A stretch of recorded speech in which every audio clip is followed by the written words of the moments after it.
Louis XIV, the 5th of September 1638 to the 1st of September 1715, also known as Louis the Great or the Sun King, was King of France from the 14th of May 1643 until his death in 1715.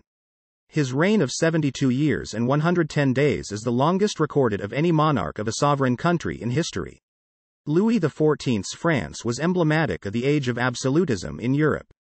The king surrounded himself with a variety of significant political, military, and cultural figures, such as Mazarin, Colbert, Louvois, the Grand Condé, Turenne, Vauban, Boulle, Molière, Racine, Boileau, La Fontaine, Lully, Charpentier, Marais, Brun, Rigaud, Bossuet, Louvois, Mansart, Charles Perrault, Claude Perrault, and Nôtre. Louis began his personal rule of France in 1661, after the death of his chief minister, the Cardinal Mazarin. An adherent of the concept of the divine right of kings, Louis continued his predecessor's work of creating a centralized state governed from the capital. He sought to eliminate the remnants of feudalism persisting in parts of France and, by compelling many members of the nobility to inhabit his lavish Palace of Versailles, succeeded in pacifying the aristocracy, many members of which had participated in the Fronde Rebellion during his minority. By these means he became one of the most powerful French monarchs and consolidated a system of absolute monarchy in France that endured until the French Revolution. He also enforced uniformity of religion under the Gallican Catholic Church. His revocation of the Edict of Nantes abolished the rights of the Huguenot Protestant minority and subjected them to a wave of dragonnades, effectively forcing Huguenots to emigrate or convert, and virtually destroying the French Protestant community. During Louis's long reign, France emerged as the leading European power and regularly asserted its military strength. A conflict with Spain marked his entire childhood, while during his reign, the kingdom took part in 3 major continental conflicts, each against powerful foreign alliances: the Franco-Dutch War, the War of the League of Augsburg, and the War of the Spanish Succession. In addition, France also contested shorter wars, such as the War of Devolution and the War of the Reunions. Warfare defined Louis's foreign policy and his personality shaped his approach. Impelled by a mix of commerce, revenge, and pique, he sensed that war was the ideal way to enhance his glory. In peacetime he concentrated on preparing for the next war. He taught his diplomats that their job was to create tactical and strategic advantages for the French military. Significant achievements during his reign, which would go on to have a wide influence on the early modern era well into the Industrial Revolution and up to today, include the construction of the Canal du Midi, the creation of the Palace and Gardens of Versailles, the sponsorship and patronage of such artists and composers as Jean-Baptiste de Lully, Molière, and Hyacinthe Rigaud, as well as the founding of the French Academy of Sciences, among others. Early years. Louis XIV was born on the 5th of September 1638 in the Château de Saint-Germain-en-Laye, to Louis XIII and Anne of Austria. He was named Louis Dieudonné, Louis the God-given, and bore the traditional title of French heirs apparent, Dauphin. At the time of his birth, his parents had been married for 23 years. His mother had experienced 4 stillbirths between 1619 and 1631. Leading contemporaries thus regarded him as a divine gift and his birth a miracle of God. Sensing imminent death, Louis XIII decided to put his affairs in order in the spring of 1643, when Louis XIV was 4 years old. In defiance of custom, which would have made Queen Anne the sole regent of France, the king decreed that a regency council would rule on his son's behalf. His lack of faith in Queen Anne's political abilities was his primary rationale. He did, however, make the concession of appointing her head of the council. Louis's relationship with his mother was uncommonly affectionate for the time. Contemporaries and eyewitnesses claimed that the queen would spend all her time with Louis. Both were greatly interested in food and theater, and it is highly likely that Louis developed these interests through his close relationship with his mother.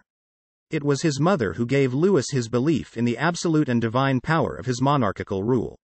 During his childhood, he was taken care of by the governesses Françoise de Lansac and Marie-Catherine de Senecey. In 1646, Nicolas V de Villeroy became the young king's tutor. Louis XIV became friends with Villeroy's young children, particularly François de Villeroy, and divided his time between the Palais Royal and the nearby Hôtel de Villeroy. Minority and the Fronde. Accession. On the 14th of May 1643, with Louis XIII dead, Queen Anne had her husband's will annulled by the Parlement de Paris, a judicial body comprising mostly nobles and high clergymen. This action abolished the Regency Council and made Anne sole regent of France. Anne exiled some of her husband's ministers, Chauvigny, Bouthillier, and she nominated Brienne as her Minister of Foreign Affairs. Anne kept the direction of religious policy strongly in her hand until 1661. Her most important political decisions were to nominate Cardinal Mazarin as her chief minister and the continuation of her late husband's and Cardinal Richelieu's policy, despite their persecution of her, for the sake of her son. Anne wanted to give her son absolute authority in a victorious kingdom. Her rationales for choosing Mazarin were mainly his ability and his total dependence on her, at least until 1653 when she was no longer regent. Anne protected Mazarin by arresting and exiling her followers who conspired against him in 1643, the Duke of Beaufort and Marie de Rohan. She left the direction of the daily administration of policy to Cardinal Mazarin. The best example of Anne's statesmanship and the partial change in her heart towards her native Spain is seen in her keeping of one of Richelieu's men, the Chancellor of France Pierre Séguier, in his post. Séguier was the person who had interrogated Anne in 1637, treating her like a common criminal, as she described her treatment following the discovery that she was giving military secrets and information to Spain. Anne was virtually under house arrest for a number of years during her husband's rule. By keeping him in his post, Anne was giving a sign that the interests of France and her son Louis were the guiding spirit of all her political and legal actions. Though not necessarily opposed to Spain, she sought to end the war with a French victory, in order to establish a lasting peace between the Catholic nations. The Queen also gave a partial Catholic orientation to French foreign policy. This was felt by the Netherlands, France's Protestant ally, which negotiated a separate peace with Spain in 1648. In 1648, Anne and Mazarin successfully negotiated the Peace of Westphalia, which ended the 30 Years' War. Its terms ensured Dutch independence from Spain, awarded some autonomy to the various German princes of the Holy Roman Empire, and granted Sweden seats on the imperial diet and territories to control the mouths of the Oder, Elbe, and Weser rivers. France, however, profited most from the settlement. Austria, ruled by the Habsburg Emperor Ferdinand III, ceded all Habsburg lands and claims in Alsace to France and acknowledged her de facto sovereignty over the three bishoprics of Metz, Verdun, and Toul. Moreover, eager to emancipate themselves from Habsburg domination, petty German states sought French protection.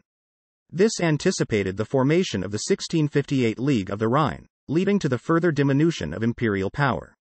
Early acts. As the 30 Years' War came to an end, a civil war known as the Fronde, after the slings used to smash windows, erupted in France. It effectively checked France's ability to exploit the Peace of Westphalia. Anne and Mazarin had largely pursued the policies of Cardinal Richelieu, augmenting the crown's power at the expense of the nobility and the parliaments. Anne interfered much more in internal policy than foreign affairs. She was a very proud queen who insisted on the divine rights of the King of France. All this led her to advocate a forceful policy in all matters relating to the king's authority, in a manner that was much more radical than the one proposed by Mazarin. The cardinal depended totally on Anne's support and had to use all his influence on the queen to temper some of her radical actions. Anne imprisoned any aristocrat or member of parliament who challenged her will. Her main aim was to transfer to her son an absolute authority in the matters of finance and justice. One of the leaders of the Parliament of Paris, whom she had jailed, died in prison. The Frondeurs, political heirs of the disaffected feudal aristocracy, sought to protect their traditional feudal privileges from the increasingly centralized royal government. Furthermore, they believed their traditional influence and authority was being usurped by the recently ennobled bureaucrats, who administered the kingdom and on whom the monarchy increasingly began to rely. This belief intensified the nobles' resentment. In 1648, Anne and Mazarin attempted to tax members of the Parlement de Paris. The members refused to comply and ordered all of the king's earlier financial edicts burned. Buoyed by the victory of Louis, Duc d'Enghien at the Battle of Lens, Mazarin, on Queen Anne's insistence, arrested certain members in a show of force. The most important arrest, from Anne's point of view, concerned Pierre Broussel, one of the most important leaders in the Parlement de Paris. People in France were complaining about the expansion of royal authority, the high rate of taxation, and the reduction of the authority of the Parlement de Paris and other regional representative entities. Paris erupted in rioting as a result, and Anne was forced, under intense pressure, to free Broussel. Moreover, on the night of the 9th to the 10th of February 1651, when Louis was 12, a mob of angry Parisians broke into the royal palace and demanded to see their king. Led into the royal bedchamber, they gazed upon Louis, who was feigning sleep, were appeased, and then quietly departed. The threat to the royal family prompted Anne to flee Paris with the king and his courtiers. Shortly thereafter, the conclusion of the Peace of Westphalia allowed Condé's army to return to aid Louis and his court. Condé's family was close to Anne at that time, and he agreed to help her attempt to restore the king's authority. The Queen's army, headed by Condé, attacked the rebels in Paris. The rebels were under the political control of Anne's old friend Marie de Rohan. Beaufort, who had escaped from the prison where Anne had incarcerated him 5 years before, was the military leader in Paris, under the nominal control of Condé. After a few battles, a political compromise was reached. The Peace of Rueil was signed, and the court returned to Paris. Unfortunately for Anne, her partial victory depended on Condé, who wanted to control the Queen and destroy Mazarin's influence. It was Condé's sister who pushed him to turn against the Queen.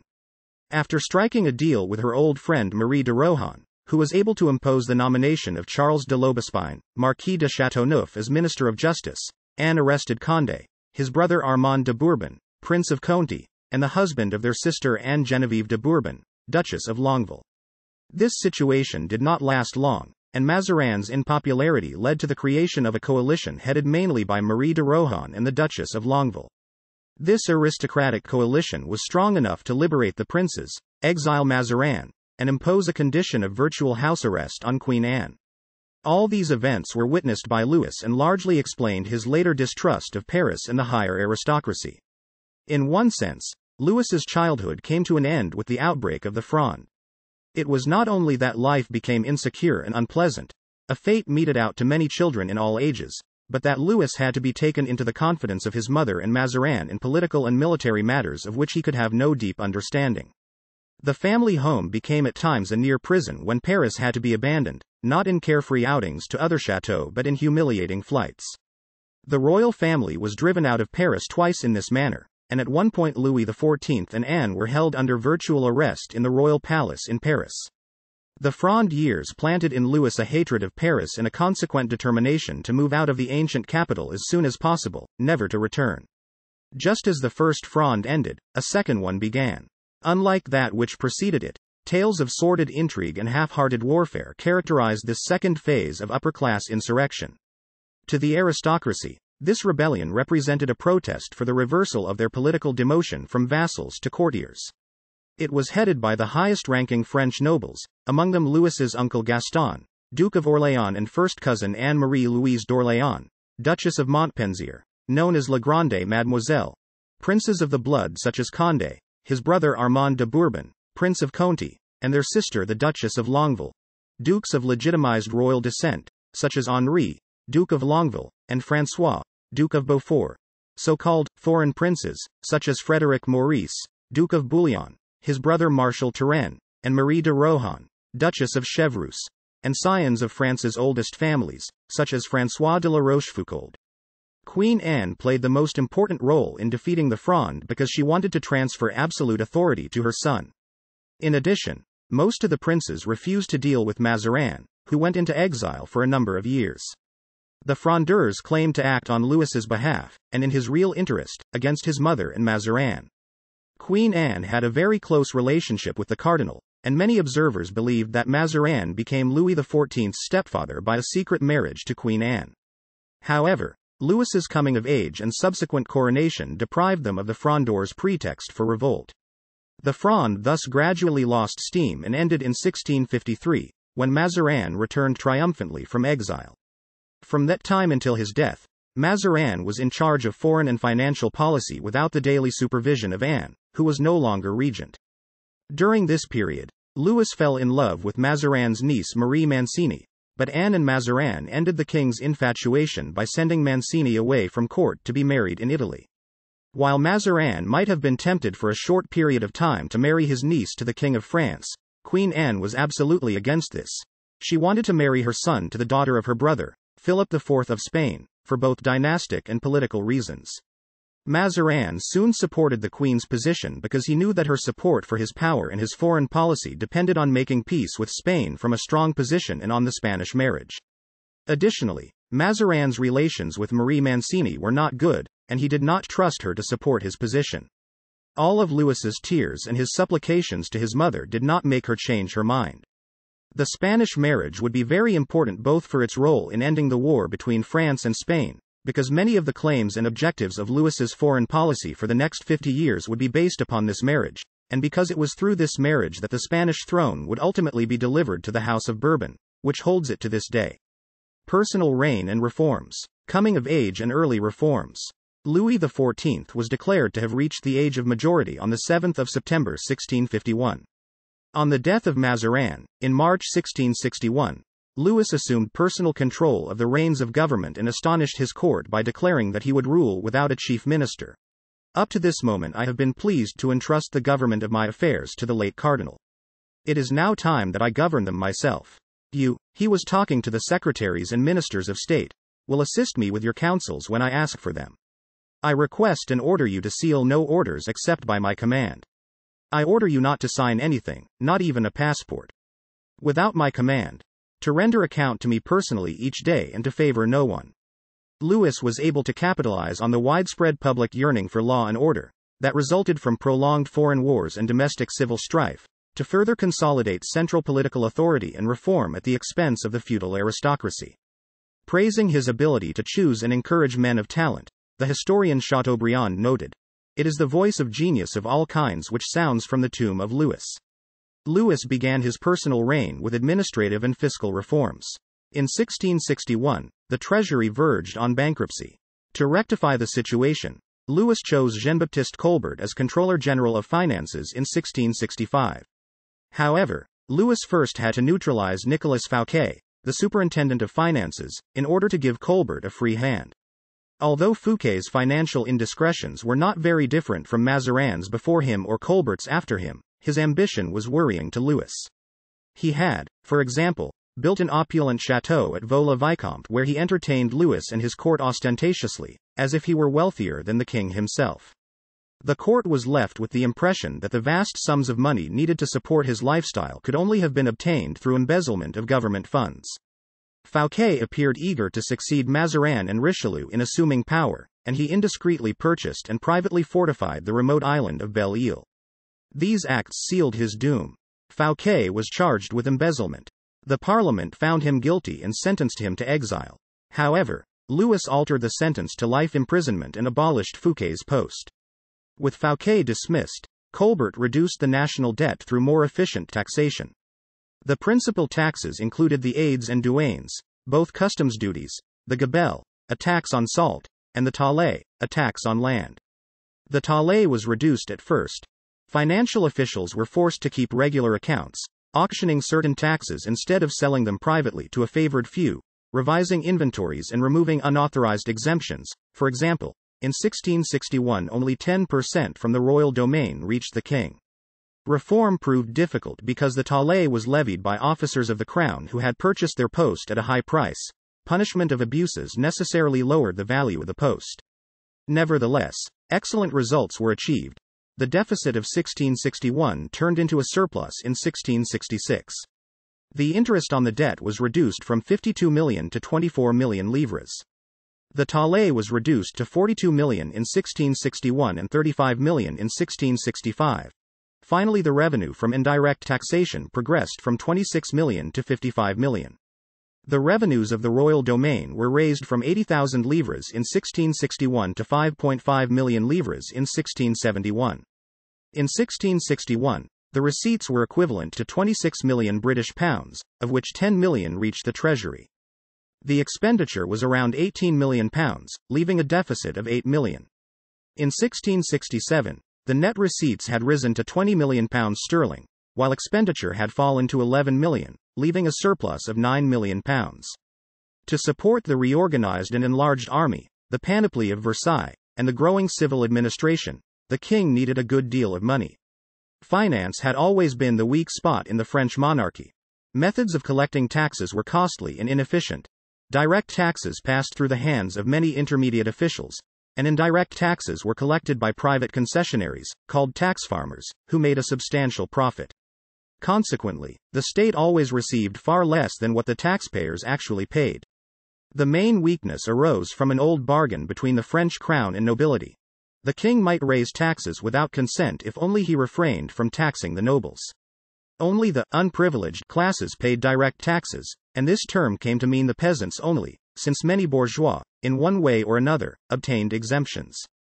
The system was outrageously unjust in throwing a heavy tax burden on the poor and helpless. Later, after 1700, the French ministers who were supported by Louis's secret wife Madame de Maintenon, were able to convince the king to change his fiscal policy. Louis was willing enough to tax the nobles but was unwilling to fall under their control, and only towards the close of his reign, under extreme stress of war, was he able, for the first time in French history, to impose direct taxes on the aristocratic elements of the population. This was a step toward equality before the law and toward sound public finance, but so many concessions and exemptions were won by nobles and bourgeois that the reform lost much of its value. Louis and Colbert also had wide-ranging plans to bolster French commerce and trade. Colbert's mercantilist administration established new industries and encouraged manufacturers and inventors, such as the Lyon silk manufacturers and the Gobelins manufactory, a producer of tapestries. He invited manufacturers and artisans from all over Europe to France, such as Murano glassmakers, Swedish ironworkers, and Dutch shipbuilders. In this way, he aimed to decrease foreign imports while increasing French exports, hence reducing the net outflow of precious metals from France. Louis instituted reforms in military administration through Michel Le Tellier and the latter's son François Michel Le Tellier, Marquis de Louvois. They helped to curb the independent spirit of the nobility, imposing order on them at court and in the army. Gone were the days when generals protracted war at the frontiers while bickering over precedents and ignoring orders from the capital in the larger politico-diplomatic picture. The old military aristocracy, the noblesse d'épée, or nobility of the sword, ceased to have a monopoly over senior military positions and rank. Louvois, in particular, pledged to modernize the army and reorganize it into a professional, disciplined, well-trained force. He was devoted to the soldiers' material well-being and morale, and even tried to direct campaigns. Relations with the major colonies. Legal matters did not escape Louis's attention, as is reflected in the numerous great ordinances he enacted. Pre-revolutionary France was a patchwork of legal systems, with as many legal customs as there were provinces, and two coexisting legal traditions, customary law in the north and Roman civil law in the south. The Grande Ordonnance de Procédure Civile of 1667, also known as the Code Louis, was a comprehensive legal code attempting a uniform regulation of civil procedure throughout legally irregular France. Among other things, it prescribed baptismal, marriage and death records in the state's registers, not the churches, and it strictly regulated the right of the parliaments to remonstrate. The Code Louis played an important part in French legal history as the basis for the Napoleonic Code, from which many modern legal codes are, in turn, derived. One of Louis's more infamous decrees was the Grande Ordonnance sur les Colonies of 1685, also known as the Code Noir, Black Code. Although it sanctioned slavery, it attempted to humanize the practice by prohibiting the separation of families. Additionally, in the colonies, only Roman Catholics could own slaves, and these had to be baptized. Early wars in the Low Countries. Spain. The death of his maternal uncle King Philip IV of Spain, in 1665, precipitated the War of Devolution. In 1660, Louis had married Philip IV's eldest daughter, Maria Theresa, as one of the provisions of the 1659 Treaty of the Pyrenees. The marriage treaty specified that Maria Theresa was to renounce all claims to Spanish territory for herself and all her descendants. Mazarin and Leon, however, made the renunciation conditional on the full payment of a Spanish dowry of 500,000 écus. The dowry was never paid and would later play a part persuading his maternal first cousin Charles II of Spain to leave his empire to Philip, Duke of Anjou, later Philip V of Spain, the grandson of Louis XIV and Maria Theresa. The War of Devolution did not focus on the payment of the dowry. Rather, the lack of payment was what Louis XIV used as a pretext for nullifying Maria Theresa's renunciation of her claims, allowing the land to devolve to him. In Brabant, the location of the land in dispute, children of first marriages traditionally were not disadvantaged by their parents' remarriages and still inherited property. Louis's wife was Philip IV's daughter by his first marriage, while the new king of Spain, Charles II, was his son by a subsequent marriage. Thus, Brabant allegedly devolved to Maria Theresa, giving France a justification to attack the Spanish Netherlands. Relations with the Dutch. During the 80 Years' War with Spain, France supported the Dutch Republic as part of a general policy of opposing Habsburg power. Johan de Witt, Dutch Grand Pensionary from 1653 to 1672, viewed them as crucial for Dutch security and against his domestic Orangist opponents. Louis provided support in the 1665 to 1667 Second Anglo-Dutch War but used the opportunity to launch the War of Devolution in 1667. This captured Franche-Comté and much of the Spanish Netherlands. French expansion in this area was a direct threat to Dutch economic interests. The Dutch opened talks with Charles II of England on a common diplomatic front against France, leading to the Triple Alliance, between England, the Dutch and Sweden. The threat of an escalation in a secret treaty to divide Spanish possessions with Emperor Leopold, the other major claimant to the throne of Spain, led Louis to relinquish many of his gains in the 1668 Treaty of Aix-la-Chapelle.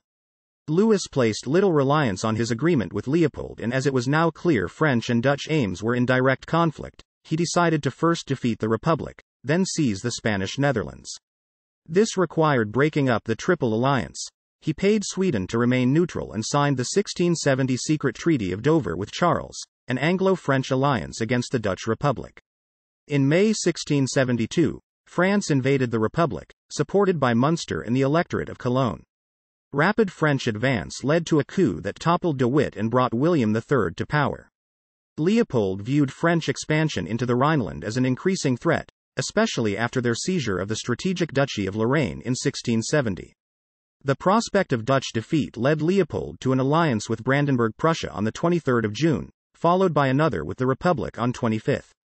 Although Brandenburg was forced out of the war by the June 1673 Treaty of Vauban, in August an anti-French alliance was formed by the Dutch, Spain, Emperor Leopold and the Duke of Lorraine. The French alliance was deeply unpopular in England, who made peace with the Dutch in the February 1674 Treaty of Westminster. However, French armies held significant advantages over their opponents: an undivided command, talented generals like Turenne, Condé and Luxembourg, and vastly superior logistics. Reforms introduced by Louvois, the Secretary of War, helped maintain large field armies that could be mobilized much quicker, allowing them to mount offensives in early spring before their opponents were ready. The French were forced to retreat from the Dutch Republic, but these advantages allowed them to hold their ground in Alsace in the Spanish Netherlands, while retaking Franche-Comté. By 1678, mutual exhaustion led to the Treaty of Nijmegen, which was generally settled in France's favor and allowed Louis to intervene in the Scanian War.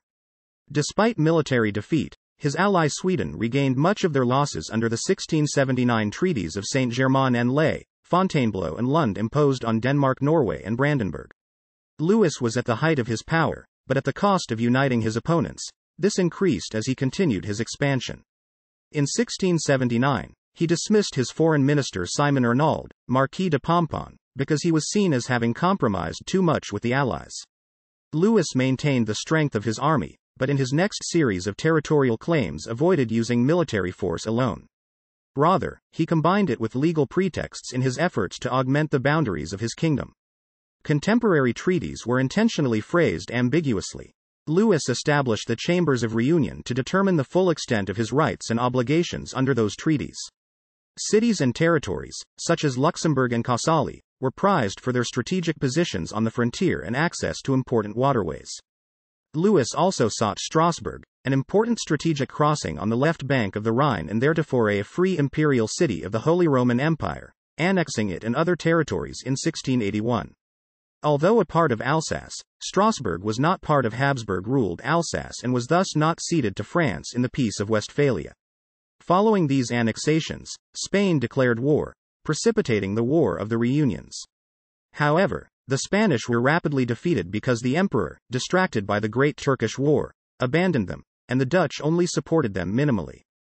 By the Truce of Ratisbon, in 1684, Spain was forced to acquiesce in the French occupation of most of the conquered territories, for 20 years. Louis's policy of the Réunions may have raised France to its greatest size and power during his reign, but it alienated much of Europe. This poor public opinion was compounded by French actions off the Barbary coast and at Genoa. First, Louis had Algiers and Tripoli, two Barbary pirate strongholds, bombarded to obtain a favorable treaty and the liberation of Christian slaves. Next, in 1684, a punitive mission was launched against Genoa in retaliation for its support for Spain in previous wars. Although the Genoese submitted, and the Doge led an official mission of apology to Versailles, France gained a reputation for brutality and arrogance. European apprehension at growing French might and the realization of the extent of the Dragonades effect, discussed below, led many states to abandon their alliance with France. Accordingly, by the late 1680s, France became increasingly isolated in Europe. Non-European relations and the colonies. French colonies multiplied in Africa, the Americas, and Asia during Louis's reign, and French explorers made important discoveries in North America. In 1673, Louis Joliet and Jacques Marquette discovered the Mississippi River. In 1682, René Robert Cavelier, Sieur de la Salle, followed the Mississippi to the Gulf of Mexico and claimed the vast Mississippi basin in Louis's name, calling it Louisiane. French trading posts were also established in India, at Chandernagore and Pondicherry, and in the Indian Ocean at Ile Bourbon. Throughout these regions, Louis and Colbert embarked on an extensive program of architecture and urbanism meant to reflect the styles of Versailles and Paris and the gloire of the realm. Meanwhile, diplomatic relations were initiated with distant countries. In 1669, Suleiman Aga led an Ottoman embassy to revive the old Franco-Ottoman alliance. Then, in 1682, after the reception of the Moroccan embassy of Mohammed Tenim in France, Moulay Ismail, Sultan of Morocco, allowed French consular and commercial establishments in his country. In 1699, Louis once again received a Moroccan ambassador, Abdallah bin Aisha, and in 1715, he received a Persian embassy led by Mohammed Reza Beg.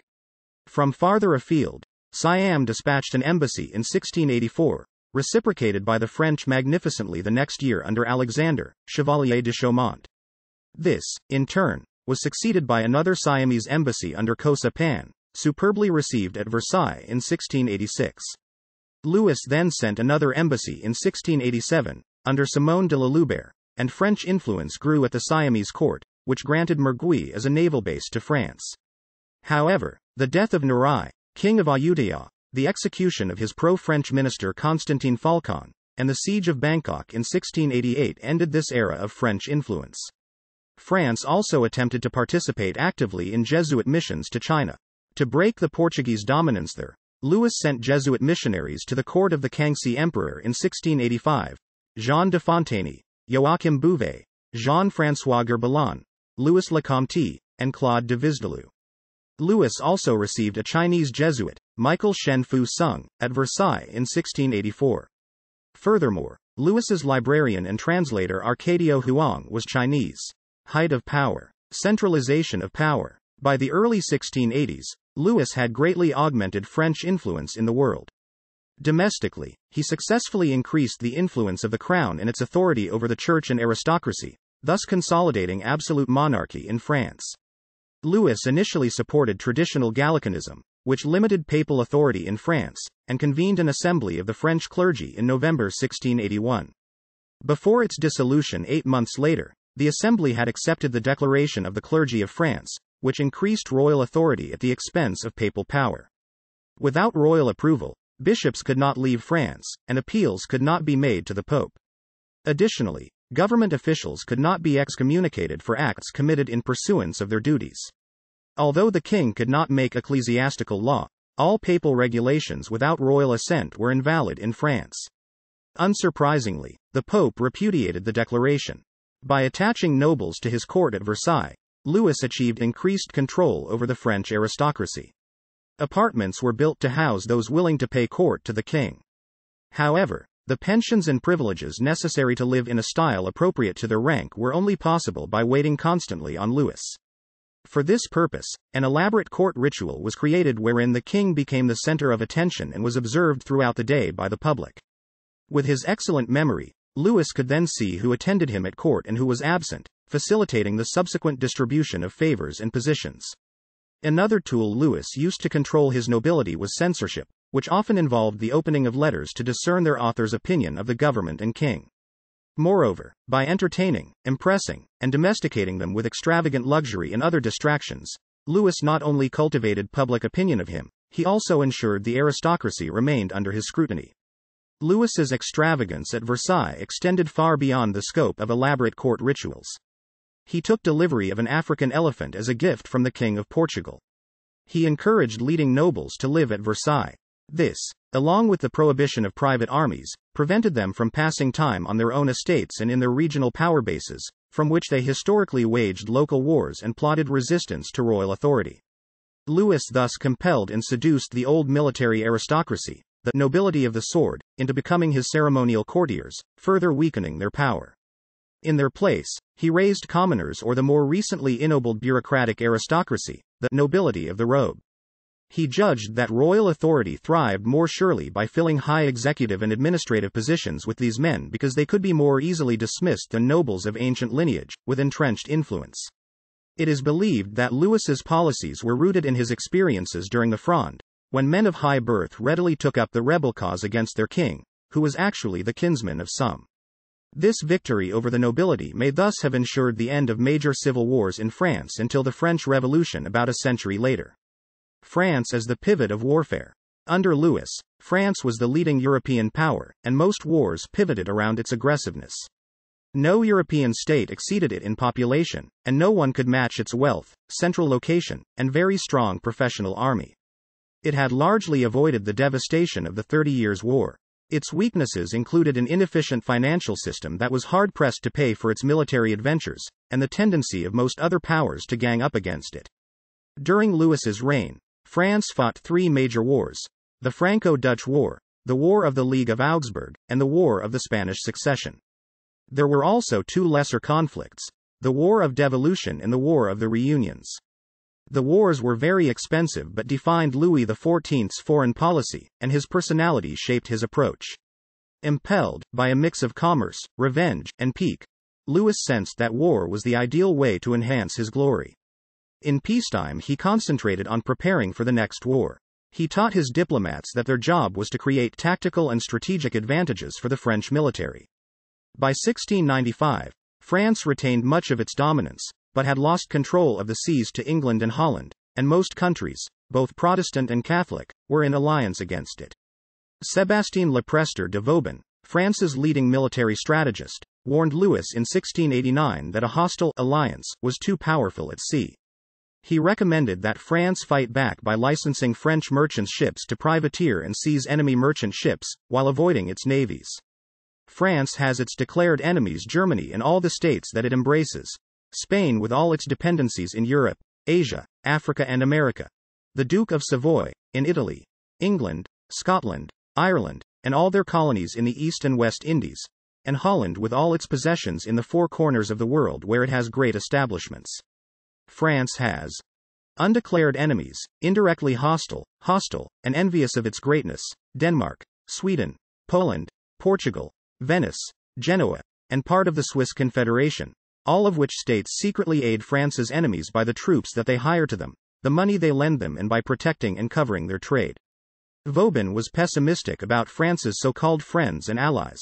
For lukewarm, useless, or impotent friends, France has the Pope, who is indifferent; the King of England, James II, expelled from his country; the Grand Duke of Tuscany; the Dukes of Mantua, Modena, and Parma, all in Italy; and the other faction of the Swiss. Some of these are sunk in the softness that comes of years of peace, the others are cool in their affections. The English and Dutch are the main pillars of the alliance. They support it by making war against us in concert with the other powers, and they keep it going by means of the money that they pay every year to allies.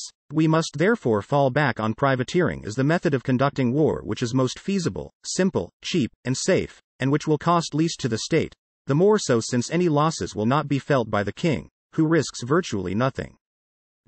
It will enrich the country, train many good officers for the king, and in a short time force his enemies to sue for peace. Revocation of the Edict of Nantes.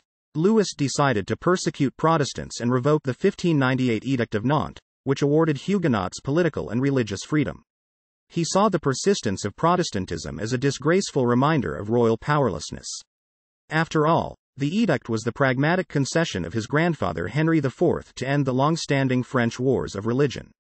An additional factor in Louis's thinking was the prevailing contemporary European principle to assure sociopolitical stability, cuius regio, eius religio, whose realm, his religion, the idea that the religion of the ruler should be the religion of the realm, as originally confirmed in Central Europe in the Peace of Augsburg of 1555. Responding to petitions, Louis initially excluded Protestants from office, constrained the meeting of synods, closed churches outside of edict-stipulated areas, banned Protestant outdoor preachers, and prohibited domestic Protestant migration. He also disallowed Protestant Catholic intermarriages to which third parties objected, encouraged missions to the Protestants, and rewarded converts to Catholicism. This discrimination did not encounter much Protestant resistance, and a steady conversion of Protestants occurred, especially among the noble elites. In 1681, Louis dramatically increased his persecution of Protestants. The principle of cuius regio, eius religio generally had also meant that subjects who refused to convert could emigrate, but Louis banned emigration and effectively insisted that all Protestants must be converted. Secondly, following the proposal of René de Marillac and the Marquis of Louvois, he began quartering dragoons in Protestant homes. Although this was within his legal rights, the dragonnades inflicted severe financial strain on Protestants and atrocious abuse. Between 300,000 and 400,000 Huguenots converted, as this entailed financial rewards and exemption from the dragonnades. On 15 October 1685, Louis issued the Edict of Fontainebleau, which cited the redundancy of privileges for Protestants given their scarcity after the extensive conversions. The Edict of Fontainebleau revoked the Edict of Nantes and repealed all the privileges that arose therefrom. By his edict, Louis no longer tolerated the existence of Protestant groups, pastors, or churches in France. No further churches were to be constructed, and those already existing were to be demolished. Pastors could choose either exile or a secular life. Those Protestants who had resisted conversion were now to be baptized forcibly into the established church. Historians have debated Louis's reasons for issuing the Edict of Fontainebleau. He may have been seeking to placate Pope Innocent XI, with whom relations were tense and whose aid was necessary to determine the outcome of a succession crisis in the electorate of Cologne. He may also have acted to upstage Emperor Leopold I and regain international prestige after the latter defeated the Turks without Louis's help.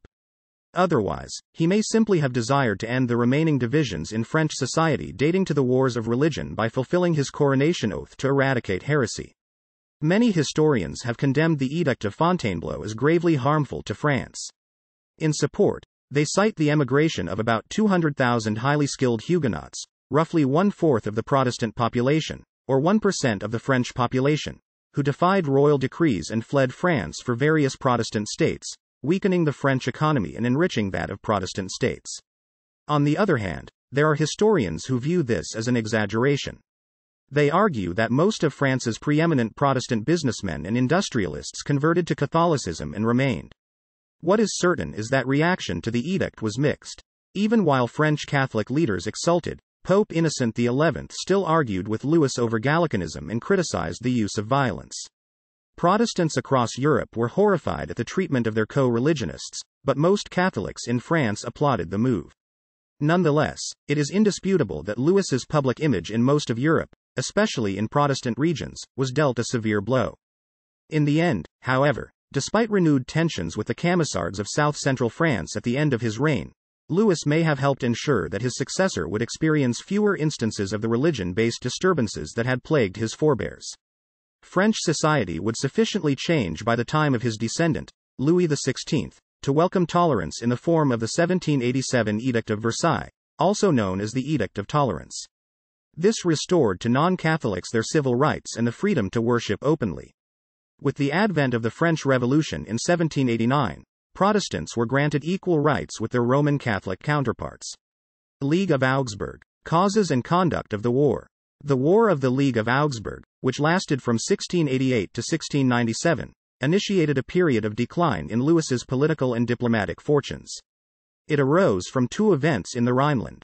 First, in 1685, the Elector Palatine Charles II died. All that remained of his immediate family was Louis's sister-in-law, Elizabeth Charlotte.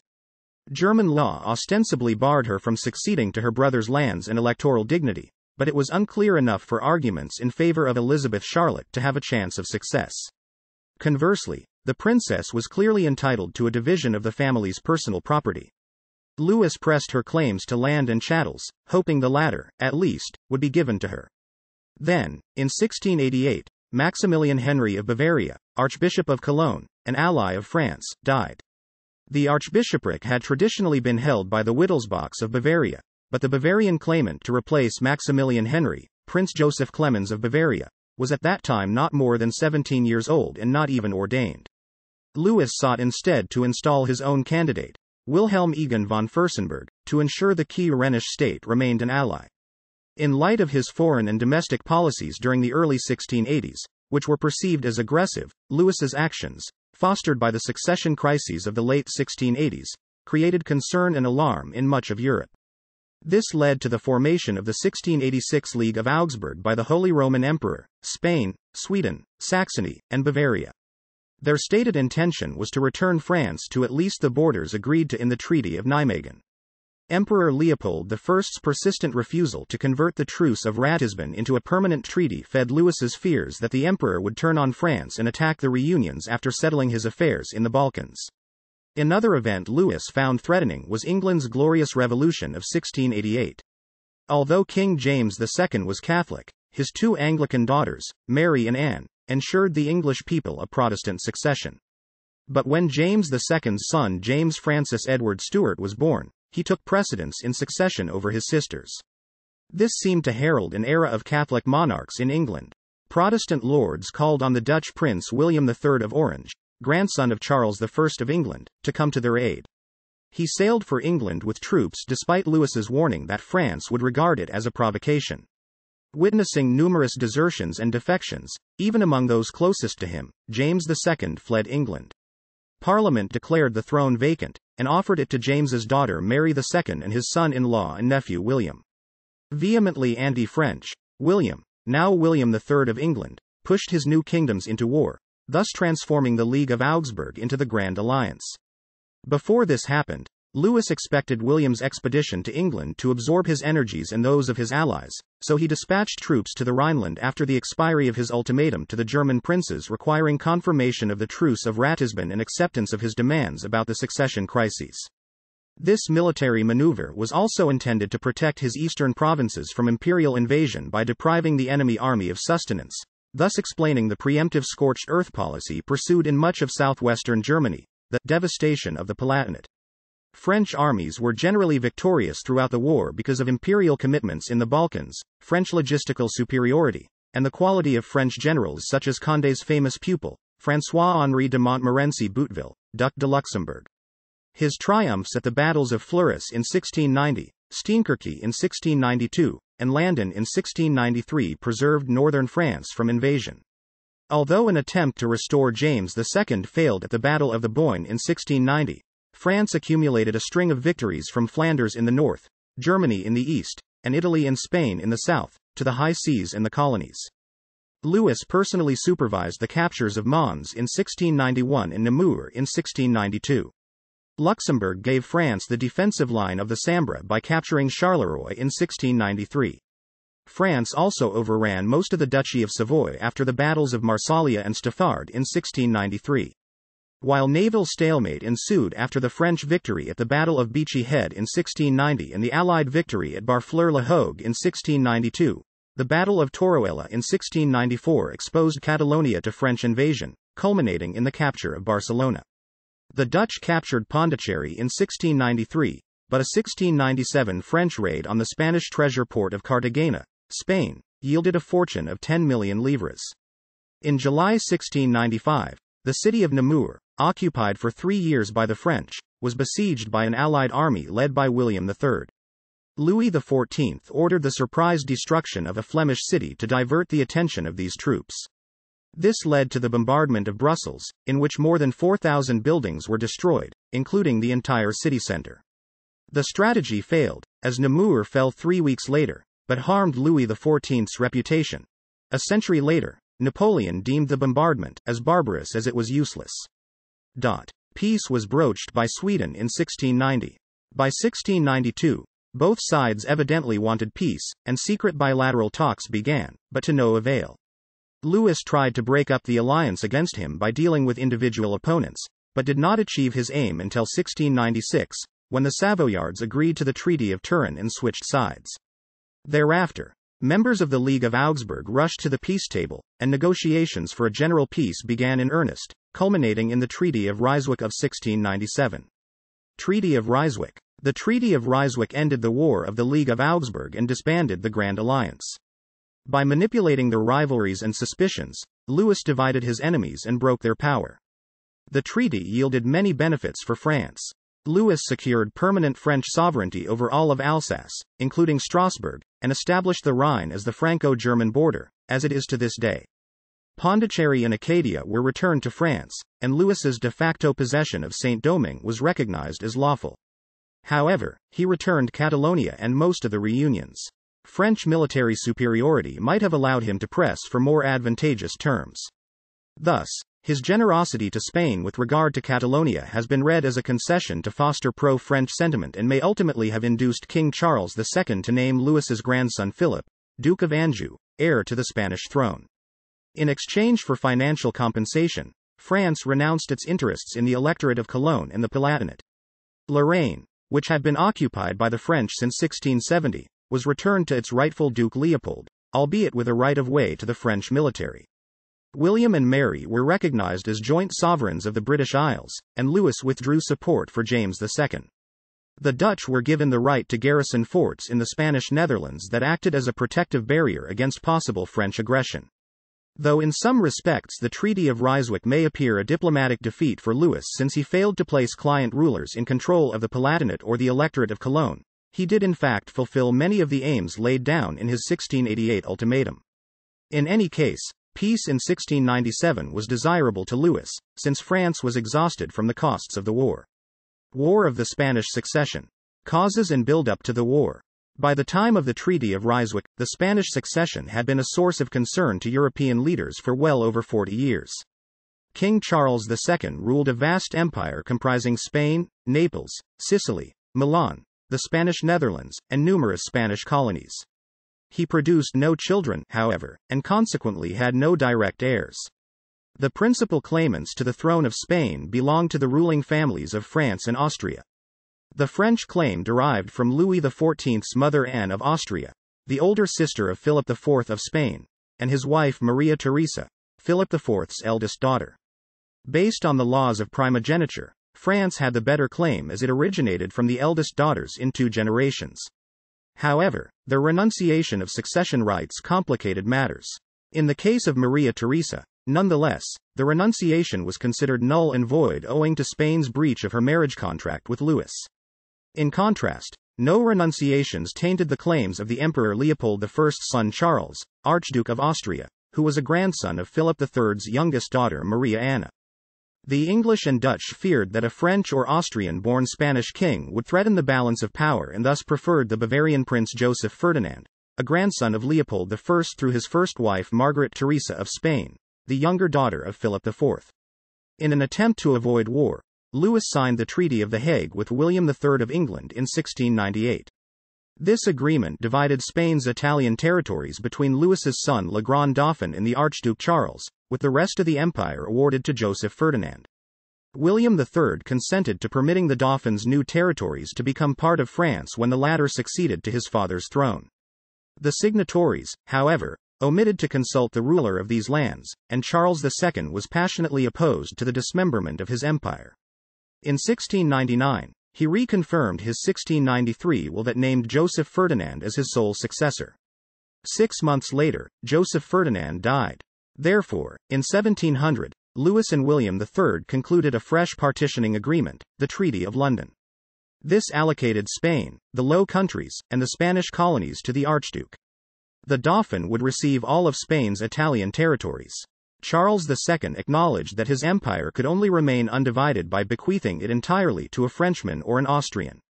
Under pressure from his German wife, Maria Anna of Neuburg, Charles II named the Archduke Charles as his sole heir. Acceptance of the will of Charles II and consequences. On his deathbed in 1700, Charles II of Spain unexpectedly changed his will. The clear demonstration of French military superiority for many decades before this time, the pro-French faction at the court of Spain, and even Pope Innocent XII convinced him that France was more likely to preserve his empire intact. He thus offered the entire empire to the Dauphin's second son Philip, Duke of Anjou, provided it remained undivided. Anjou was not in the direct line of French succession, thus his accession would not cause a Franco-Spanish union. If Anjou refused, the throne would be offered to his younger brother Charles, Duke of Berry. If the Duke of Berry declined it, it would go to the Archduke Charles, then to the distantly related House of Savoy if Charles declined it. Louis was confronted with a difficult choice. He could agree to a partition of the Spanish possessions and avoid a general war, or accept Charles II's will and alienate much of Europe. He may initially have been inclined to abide by the partition treaties, but the Dauphin's insistence persuaded him otherwise. Moreover, Louis's foreign minister, Jean-Baptiste Colbert, Marquis de Torcy, pointed out that war with the emperor would almost certainly ensue whether Louis accepted the partition treaties or Charles II's will. He emphasized that, should it come to war, William III was unlikely to stand by France since he made a treaty to avoid war and did not intend to go to war to implement the treaty. Indeed, in the event of war, it might be preferable to be already in control of the disputed lands. Eventually, therefore, Louis decided to accept Charles II's will. Philip, Duke of Anjou, thus became Philip V, King of Spain. Most European rulers accepted Philip as king, some reluctantly. Depending on one's views of the war's inevitability, Louis acted reasonably or arrogantly. He confirmed that Philip V retained his French rights despite his new Spanish position. Admittedly, he may only have been hypothesizing a theoretical eventuality and not attempting a Franco-Spanish union. But his actions were certainly not read as disinterested. Moreover, Louis sent troops to the Spanish Netherlands to evict Dutch garrisons and secure Dutch recognition of Philip V in 1701. Philip transferred the asiento, the right to supply slaves to Spanish colonies, to France, as a sign of the two nations' growing connections. As tensions mounted, Louis decided to acknowledge James Stuart, the son of James II, as King of England on the latter's death, infuriating William III. These actions enraged Britain and the Dutch Republic. With the Holy Roman Emperor and the petty German states, they formed another grand alliance and declared war on France in 1702. French diplomacy secured Bavaria, Portugal, and Savoy as Franco-Spanish allies. Commencement of fighting. Even before war was officially declared, hostilities began with imperial aggression in Italy. Once finally declared, the War of the Spanish Succession lasted almost until Louis's death, at great cost to him and France. The war began with French successes, but the talents of John Churchill, 1st Duke of Marlborough, and Eugene of Savoy checked these victories and broke the myth of French invincibility. The duo allowed the Palatinate and Austria to occupy Bavaria after their victory at the Battle of Blenheim. Maximilian II Emmanuel, Elector of Bavaria, had to flee to the Spanish Netherlands. The impact of this victory won the support of Portugal and Savoy. Later, the Battle of Ramillies delivered the Low Countries to the Allies, and the Battle of Turenne forced Louis to evacuate Italy, leaving it open to Allied forces. Marlborough and Eugene met again at the Battle of Oudenarde, which enabled them to invade France. France established contact with Francis II Rákóczi and promised support if he took up the cause of Hungarian independence. Defeats, famine, and mounting debt greatly weakened France. Between 1693 and 1710, over 2 million people died in two famines, made worse as foraging armies seized food supplies from the villages. In desperation, Louis ordered a disastrous invasion of the English island of Guernsey in the autumn of 1704 with the aim of raiding their successful harvest. By the winter of 1708-09, he was willing to accept peace at nearly any cost. He agreed that the entire Spanish Empire should be surrendered to the Archduke Charles, and also consented to return to the frontiers of the Peace of Westphalia, giving up all the territories he had acquired over 60 years. But he could promise that Philip V would accept these terms, so the Allies demanded that Louis single-handedly attack his grandson to force these terms on him. If he could not achieve this within the year, the war would resume. Louis could not accept these terms. Turning point. The final phases of the War of the Spanish Succession demonstrated that the Allies could not maintain the Archduke Charles in Spain just as surely as France could not retain the entire Spanish inheritance for Philip V. The Allies were definitively expelled from central Spain by the Franco-Spanish victories at the battles of Villaviciosa and Brihuega in 1710. French forces elsewhere remained obdurate despite their defeats. The Allies suffered a Pyrrhic victory at the Battle of Malplaquet with 21,000 casualties, twice that of the French. Eventually, France recovered its military pride with the decisive victory at Dinant in 1712. French military successes near the end of the war took place against the background of a changed political situation in Austria. In 1705, the Emperor Leopold I died. His elder son and successor, Joseph I, followed him in 1711. His heir was none other than the Archduke Charles, who secured control of all of his brother's Austrian landholdings. If the Spanish Empire then fell to him, it would have resurrected a domain as vast as Holy Roman Emperor Charles V's in the 16th century. To the maritime powers of Great Britain and the Dutch Republic, this would have been as undesirable as a Franco-Spanish union. Conclusion of peace. As a result of the fresh British perspective on the European balance of power, Anglo-French talks began, culminating in the 1713 Treaty of Utrecht between Louis, Philip V of Spain, Anne, Queen of Great Britain, and the Dutch Republic. In 1714, after losing Landau and Freiburg, the Holy Roman Emperor also made peace with France in the treaties of Rastatt and Baden. In the general settlement, Philip V retained Spain and its colonies, while Austria received the Spanish Netherlands and divided Spanish Italy with Savoy. Britain kept Gibraltar and Minorca. Louis agreed to withdraw his support for James Stuart, son of James II and pretender to the throne of Great Britain, and ceded Newfoundland, Rupert's Land, and Acadia in the Americas to Anne. Britain gained the most from the treaty, but the final terms were much more favorable to France than those being discussed in peace negotiations in 1709 and 1710. France retained Ile Saint-Jean and Ile Royale, and Louis acquired a few minor European territories, such as the Principality of Orange in the Ubaye Valley, which covered transalpine passes into Italy. Thanks to Louis, his allies the electors of Bavaria and Cologne were restored to their pre-war status and returned their lands. Personal life, marriages and children. Louis and his wife Maria Theresa of Spain had 6 children from the marriage contracted for them in 1660. However, only one child, the eldest, survived to adulthood. Louis, Le Grand Dauphin, known as Monseigneur.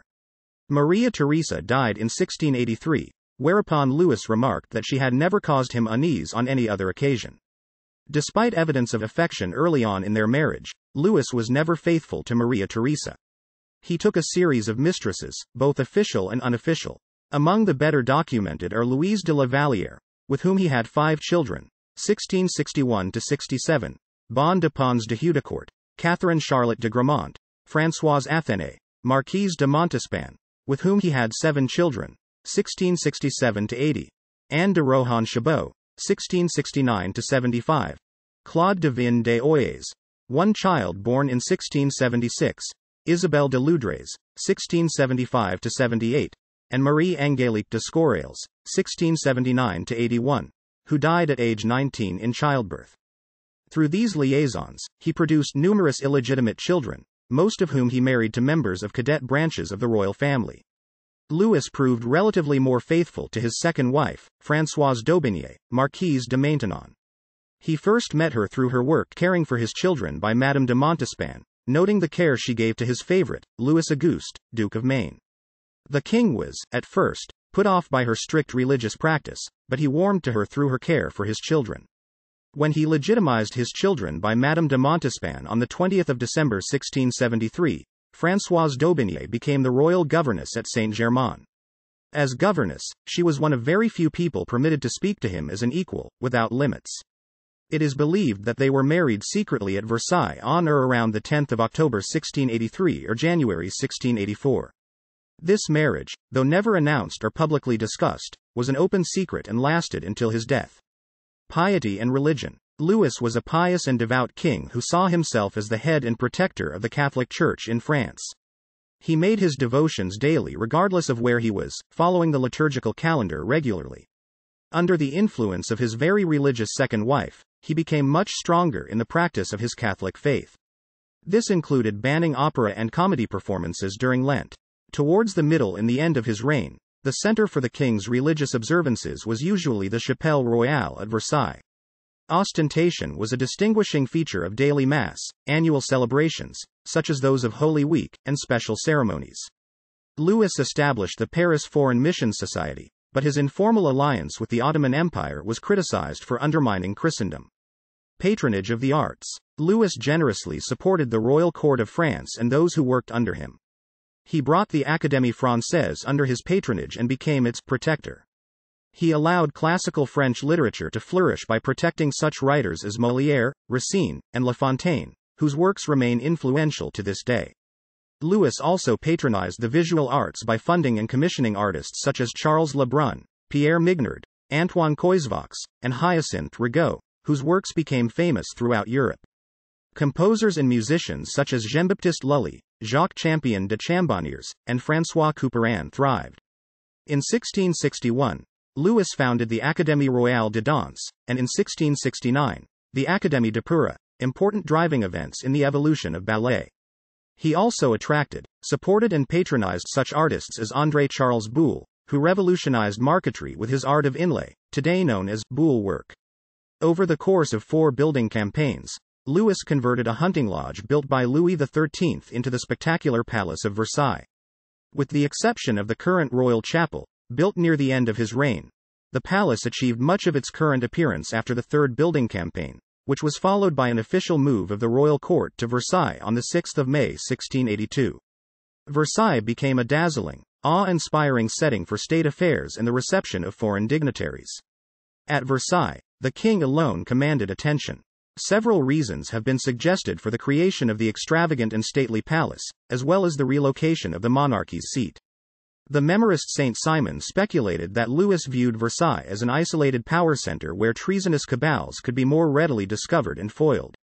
There has also been speculation that the revolt of the Fronde caused Louis to hate Paris, which he abandoned for a country retreat, but his sponsorship of many public works in Paris, such as the establishment of a police force and of street lighting, lend little credence to this theory. As a further example of his continued care for the capital, Louis constructed the Hôtel des Invalides, a military complex and home to this day for officers and soldiers rendered infirm either by injury or old age. While pharmacology was still quite rudimentary in his day, the Invalide pioneered new treatments and set new standards for hospice treatment. The conclusion of the Treaty of Aix-la-Chapelle in 1668 also induced Louis to demolish Paris's northern walls in 1670 and replace them with wide tree-lined boulevards. Louis also renovated and improved the Louvre and other royal residences. Gian Lorenzo Bernini was originally to plan additions to the Louvre. However, his plans would have meant the destruction of much of the existing structure, replacing it with an Italian summer villa in the center of Paris. Bernini's plans were eventually shelved in favor of the elegant Louvre colonnade designed by 3 Frenchmen, Louis Louvois, Charles Le Brun, and Claude Perrault.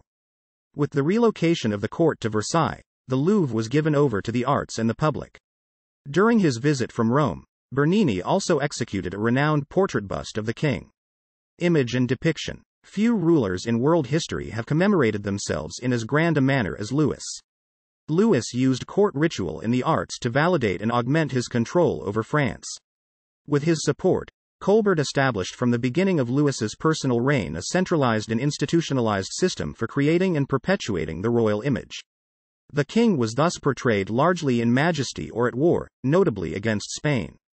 This portrayal of the monarch was to be found in numerous media of artistic expression, such as painting, sculpture, theater, dance, music, and the almanacs that diffused royal propaganda to the population at large. Evolution of royal portraiture. Over his lifetime, Louis commissioned numerous works of art to portray himself, among them over 300 formal portraits. The earliest portrayals of Louis already followed the pictorial conventions of the day in depicting the child king as the majestically royal incarnation of France. This idealization of the monarch continued in later works, which avoided depictions of the effect of the smallpox that Louis contracted in 1647. In the 1660s, Louis began to be shown as a Roman emperor, the god Apollo, or Alexander the Great, as can be seen in many works of Charles Le Brun, such as sculpture, paintings, and the decor of major monuments. The depiction of the king in this manner focused on allegorical or mythological attributes, instead of attempting to produce a true likeness. As Louis aged, so too did the manner in which he was depicted. Nonetheless, there was still a disparity between realistic representation and the demands of royal propaganda. There is no better illustration of this than in Hyacinthe Rigaud's frequently reproduced portrait of Louis XIV of 1701, in which a 63-year-old Louis appears to stand on a set of unnaturally young legs. Rigaud's portrait exemplified the height of royal portraiture during Louis's reign. Although Rigaud crafted a credible likeness of Louis, the portrait was neither meant as an exercise in realism nor to explore Louis's personal character. Certainly, Rigaud was concerned with detail and depicted the king's costume with great precision, down to his shoe buckle. However, Rigaud's intention was to glorify the monarchy. Rigaud's original, now housed in the Louvre, was originally meant as a gift to Louis's grandson, Philip V of Spain. However, Louis was so pleased with the work that he kept the original and commissioned a copy to be sent to his grandson. That became the first of many copies, both in full and half-length formats, to be made by Rigaud, often with the help of his assistants. The portrait also became a model for French royal and imperial portraiture down to the time of Charles X over a century later. In his work, Rigaud proclaims Louis's exalted royal status through his elegant stance and haughty expression, the royal regalia and throne, rich ceremonial fleur-de-lis robes, as well as the upright column in the background, which, together with the draperies, serves to frame this image of majesty. Other works of art. In addition to portraits, Louis commissioned at least 20 statues of himself in the 1680s, to stand in Paris and provincial towns as physical manifestations of his rule. He also commissioned war artists to follow him on campaigns to document his military triumphs. To remind the people of these triumphs, Louis erected permanent triumphal arches in Paris and the provinces for the first time since the decline of the Roman Empire. Louis's reign marked the birth and infancy of the art of medallions. 16th-century rulers had often issued medals in small numbers to commemorate the major events of their reigns. Louis, however, struck more than 300 to celebrate the story of the king in bronze, that were enshrined in thousands of households throughout France. He also used tapestries as a medium of exalting the monarchy. Tapestries could be allegorical, depicting the elements or seasons, or realist, portraying royal residences or historical events. They were among the most significant means to spread royal propaganda prior to the construction of the Hall of Mirrors at Versailles. Ballet. Louis loved ballet and frequently danced in court ballets during the early half of his reign. In general, Louis was an eager dancer who performed 80 roles in 40 major ballets. This approaches the career of a professional ballet dancer. His choices were strategic and varied. He danced 4 parts in 3 of Molière's comédies ballets, which are plays accompanied by music and dance. Louis played an Egyptian in Le Mariage Forcé in 1664, a Moorish gentleman in La Sicilienne in 1667, and both Neptune and Apollo in Les Amants Magnifiques in 1670. He sometimes danced leading roles which were suitably royal or godlike, such as Neptune, Apollo, or the Sun. At other times, he would adopt mundane roles before appearing at the end in the lead role. It is considered that, at all times, he provided his roles with sufficient majesty and drew the limelight with his flair for dancing. For Louis, ballet may not have merely been a tool for manipulation in his propaganda machinery. The sheer number of performances he gave as well as the diversity of roles he played may serve to indicate a deeper understanding and interest in the art form. Ballet dancing was actually used by Louis as a political tool to hold power over his state. He integrated ballet deeply in court social functions and fixated his nobles' attention on upholding standards in ballet dancing, effectively distracting them from political activities. In 1661, the Royal Academy of Dance was founded by Louis to further his ambition. Pierre Beauchamp, his private dance instructor, was ordered by Louis to come up with a notation system to record ballet performances, which he did with great success. His work was adopted and published by Fouet in 1700 as choreographie.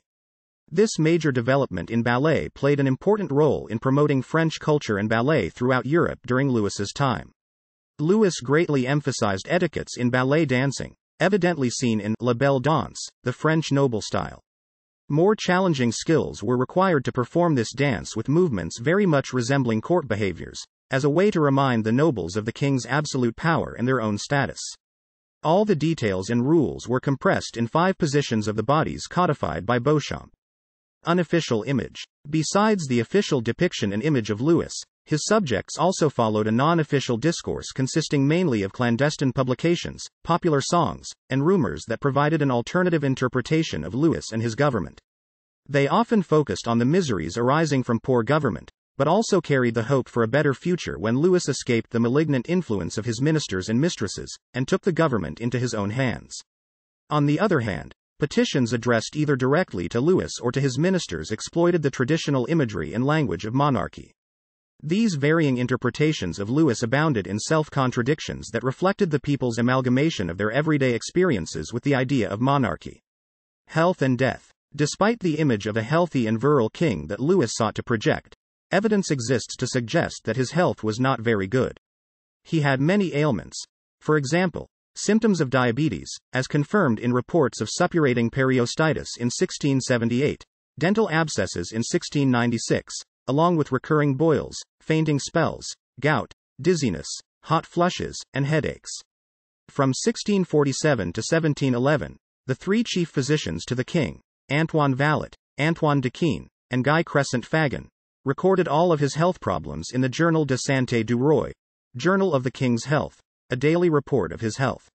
On the 18th of November 1686, Louis underwent a painful operation for an anal fistula that was performed by the surgeon Charles Félix de Tassy, who prepared a specially shaped curved scalpel for the occasion. The wound took more than 2 months to heal. Louis died of gangrene at Versailles on the 1st of September 1715, 4 days before his 77th birthday, after 72 years on the throne. Enduring much pain in his last days, he finally yielded up his soul without any effort, like a candle going out, while reciting the Psalm Domini, Anno Domini adjuvandum me festina. O Lord, make haste to help me. His body was laid to rest in Saint Denis Basilica outside Paris. It remained there undisturbed for about 80 years, until revolutionaries exhumed and destroyed all of the remains found in the basilica. Succession. Louis outlived most of his immediate legitimate family.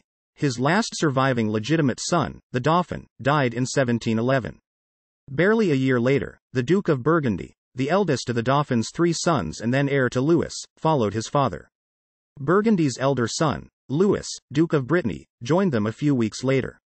Thus, on his deathbed, Louis's heir was his 5-year-old great-grandson, Louis, Duke of Anjou, Burgundy's younger son. Louis foresaw an underaged heir and sought to restrict the power of his nephew Philip II, Duke of Orléans, who, as his closest surviving legitimate relative in France, would likely become regent to the prospective Louis XV. Accordingly, the king created a regency council as Louis XIII had in anticipation of Louis XIV's own minority, with some power vested in his illegitimate son Louis-Auguste de Bourbon, Duke of Maine. Orléans, however, had Louis's will annulled by the Parliament of Paris after his death and made himself sole regent. He stripped Maine and his brother, Louis Alexander, Count of Toulouse, of the rank of Prince of the Blood, which Louis had granted them, and significantly reduced Maine's power and privileges. Line of succession in 1715. Line of succession to the French throne upon the death of Louis XIV in 1715. Louis XIV's only surviving legitimate grandson, Philip V, was not included in the line of succession due to having renounced the French throne after the War of the Spanish Succession, which lasted for 13 years after the death of Charles II of Spain in 1700. Further down the French line of succession in 1715 was the House of Condé, followed by the House of Conti, a cadet branch of the House of Condé. Both of these royal houses were descended in the male line from Henri II, Prince of Condé, a second cousin of French King Louis XIII, the father of Louis XIV, in the male line. Legacy. Reputation. Some historians point out that it was a customary demonstration of piety in those days to exaggerate one's sins. Thus, they do not place much emphasis on Louis's deathbed declarations in assessing his accomplishments. Rather, they focus on military and diplomatic successes, such as how he placed a French prince on the Spanish throne.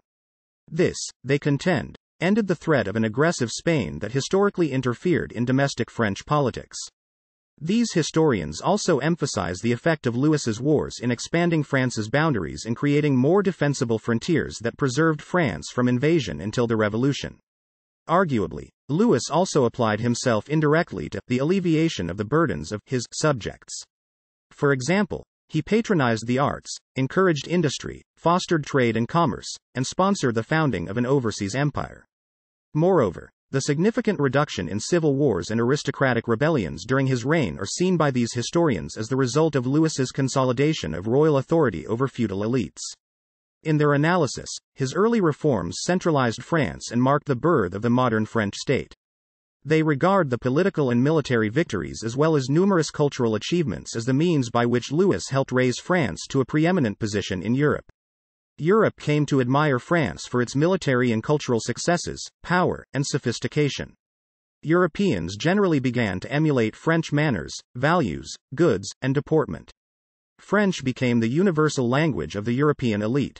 Louis's detractors have argued that his considerable foreign, military, and domestic expenditure impoverished and bankrupted France.